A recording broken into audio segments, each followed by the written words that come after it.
Hi, I'm Jenny and I'm 27 years old. 3 years ago, I married Hugo, who is the most wonderful person I've ever met. He's kind and funny, and he makes me feel really good every single day.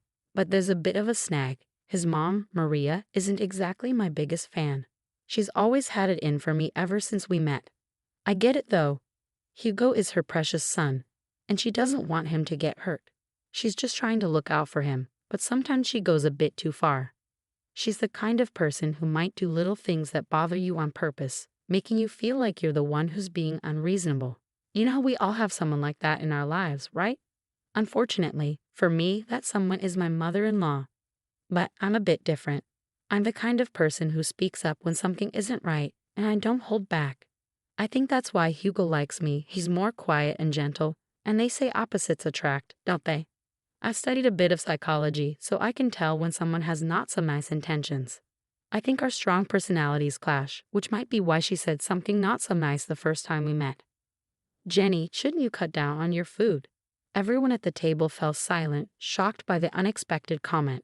I felt deeply embarrassed, my face turning pale with humiliation. The table included me, my boyfriend Hugo, my father-in-law Kyle, and Maria, Hugo's mother. Kyle seemed too taken aback to say anything, lowering his head in solidarity with my embarrassment. Hugo, feeling a mix of embarrassment and anger, promptly scolded his mother. Mom, seriously. That's a terrible thing to say. Jenny can eat whatever she likes. Oh, honey, I didn't mean to upset you. I just want what's best for you, you know. I've noticed you've gained some weight. Hugo showed me your old photos, and you looked so much better back then. I mean, not that you don't look good now, but I'm just trying to help. I tried to stay calm, not wanting to make a scene since it was my first time meeting the family and I really liked Hugo. Even though I was embarrassed and irritated, I didn't say anything back. I just smiled politely and thanked her for her advice. Unfortunately, situations like that kept happening more often as we spent more time together. I hoped the teasing would stop once Maria realized I was good for her son, but it only got worse. On the bright side, I was getting along well with my father-in-law, Kyle, who was incredibly kind. While I grew closer to everyone in Hugo's family, Maria seemed to be the only one who didn't like me, and it was hard to figure out why. I even met Jack, Hugo's childhood friend who was practically part of the family. Despite everyone else being welcoming, Maria remained the exception. I felt grateful for the love and support I received from the rest of Hugo's family. However, things took a turn on my wedding day. Maria seemed determined to make trouble and tried to undermine me at every turn. She insisted my hair should be styled a certain way, like hers was on her wedding day. No, I want my hair like this, not in an updo. Thanks for your suggestion, Maria.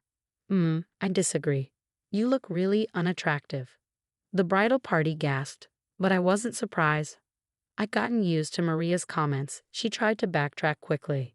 Oh, darling, I just mean you could look better. And I see a bit of myself in Jenny. She's a bright young woman. Even though I looked better at her age, she's beautiful in her own way. My father-in-law managed to stop Maria's harsh comments that day, but the hurt lingered. It wasn't like me to stay quiet and let it go. This constant negativity was wearing me down, making me lose my usual energy. Fast forward 3 years to today. We were at Hugo's parents' house for dinner, including Jack, so it seemed important. She wanted to share something with us, and I suspected it wasn't just a random dinner plan. Turns out, I was right. It was a nice surprise, but things took a turn when my mother-in-law started making an announcement. She had everyone's attention as she pulled out a piece of paper. Hey, everyone, I have something important to share. Since my birthday is coming up, I wanted to let you all know about my special plans. I've decided we're going to Hawaii. She showed us the paper confirming the trip. Wow, that sounds amazing. What? That's fantastic, Jenny. Hawaii sounds like a dream. Oh wow, this is incredible news. I'm thrilled beyond words. Thank you so much, Mom. Actually, you're not coming. Wait, what? Honey, what do you mean? That wasn't the plan. I made some changes last minute and canceled her ticket to avoid extra charges. So my ticket was already purchased and she just canceled it. Why does she dislike me so much? Mom, what's going on? Jack and I stayed silent as the tension escalated and harsh words flew back and forth. Eventually, Maria reluctantly spoke up after being pressed for an explanation. Okay, fine. I'll tell you why I decided Jenny shouldn't come to this family event. As I'm getting older, I want to spend my time with the people I care about most. Unfortunately, Jenny isn't on that list. Seriously, Mom, that's so hurtful. There's nothing wrong with me. Don't disrespect me. I'm just saying, well, Jenny isn't technically family since she's not related by blood. By that logic, Jack shouldn't go either, right? He's not technically family, as you're saying. But we all know that's ridiculous. He's part of the family. And since Hugo and Jenny got married, she's family too. Well, Jack is different. He's our precious angel. He's always been here, but Jenny hasn't. That's why I'm not comfortable with her coming on the trip. It's my birthday, so I get to decide. Come on, Jenny, we're leaving now. No. When I firmly said no, it grabbed everyone's attention, including Maria's, who had been trying to hide a smile. But when I spoke up, her smile vanished.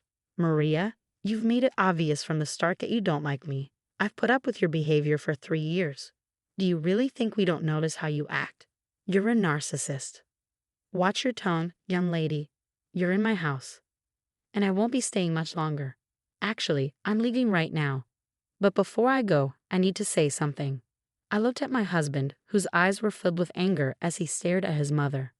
Sweetheart, I love you more than anything, and I've tried to make this work for so long.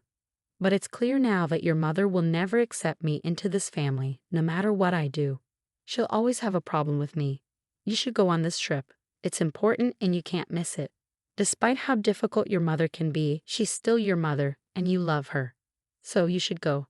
Don't worry about me. I'll be okay. Then I turned to my mother-in-law, whose mouth hung open in shock at my words. And as for you, I'm sorry to say, but I love your son, and I'm not going anywhere. You might try to push me away, but I'll always be here. Even when you're in Hawaii, you'll still be thinking about me because, let's be real, I think you're obsessed with me. How dare you? I should slap you right now. I'm not finished. You are obsessed with me. You're obsessed with tearing me down. And I can't understand why when I've only shown you kindness and patience, even when you didn't deserve it. But enough is enough. If you don't want me to go to Hawaii with you, fine. If you don't think I'm part of the family, fine. But I'll always be here. As long as I'm alive, I'll be here for Hugo, Kyle, and even Jack. But never for you. At that moment, I realized I'd finally silenced her. She stood there with her mouth hanging open, seemingly at a loss for words. For once, I'd managed to keep her quiet. I said my goodbyes to the rest of the family, gave my husband a kiss on the cheek, and headed towards the door. Let me drive you home at least. I can't let you take a cab. Please don't worry about me, honey. I love you and thank you for loving me, but I'll be fine. You have a trip to plan. All right, if you say you'll be okay, I'll trust you. Oh, don't forget your purse. Ah, my purse. I left it in the kitchen. Later on, Maria went into the kitchen, maybe to take a moment after the intense situation. After being confronted like that, I'd need a breather too. What do you want? Don't worry about me, honey. I'm just here to get my things. Well, hurry up. I want you out of my house.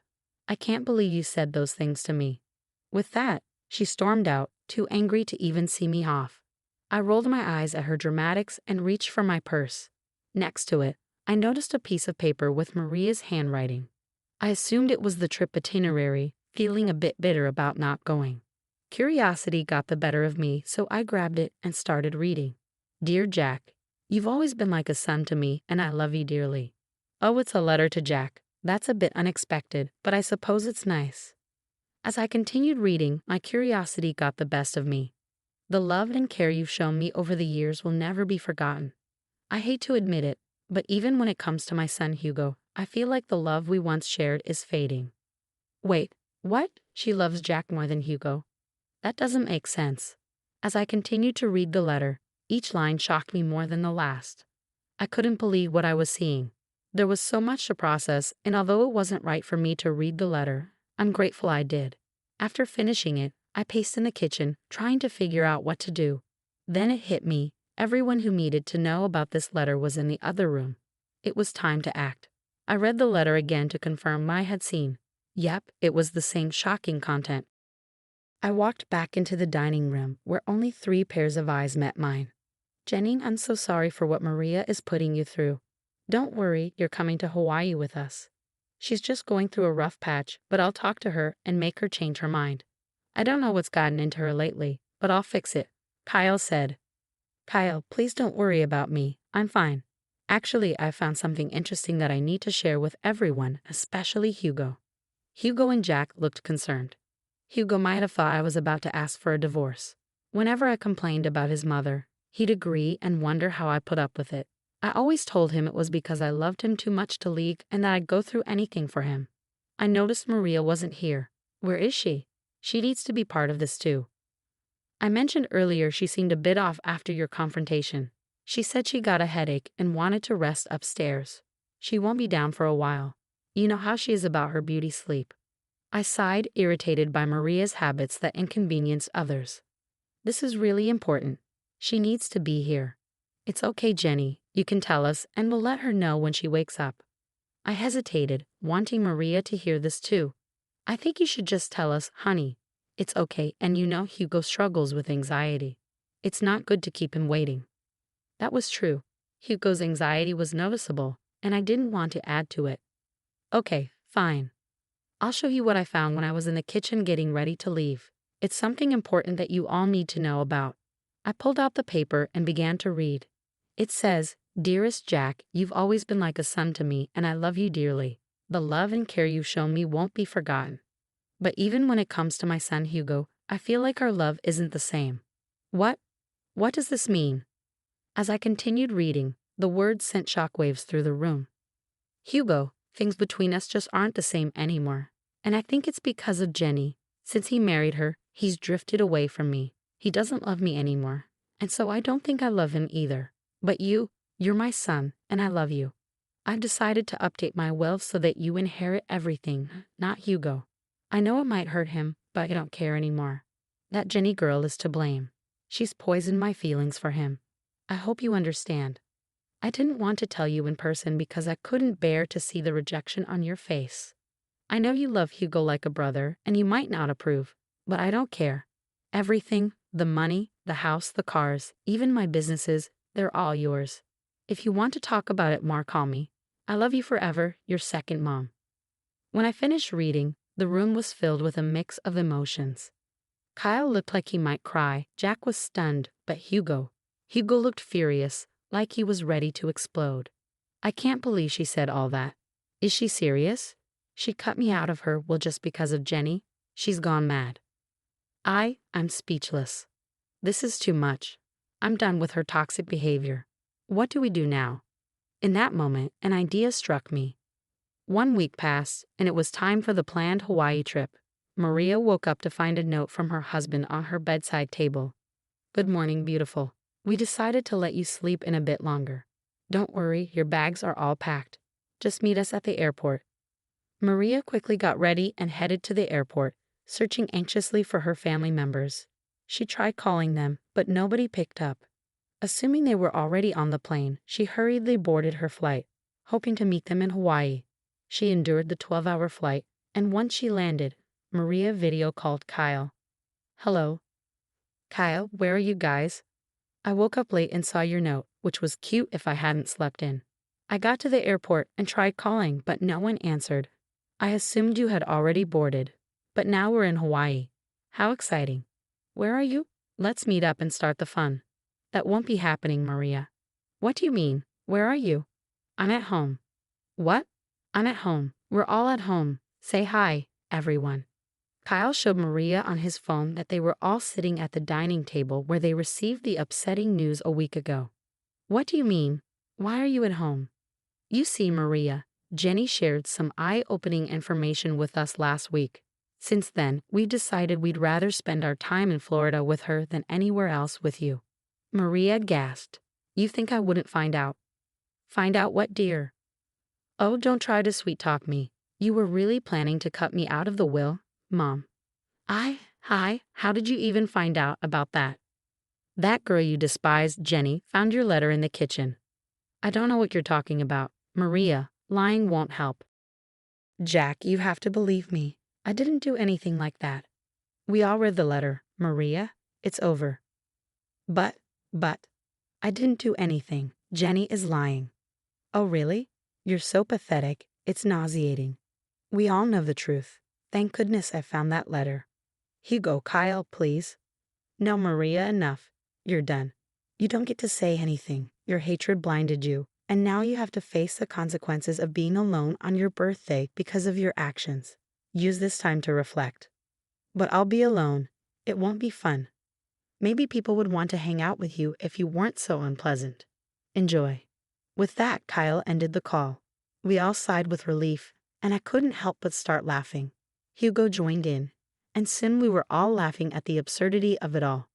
Maria's shocked expression was priceless. Her face went pale, and I could see her embarrassment. We laughed at the dining table, relieved that the truth was out.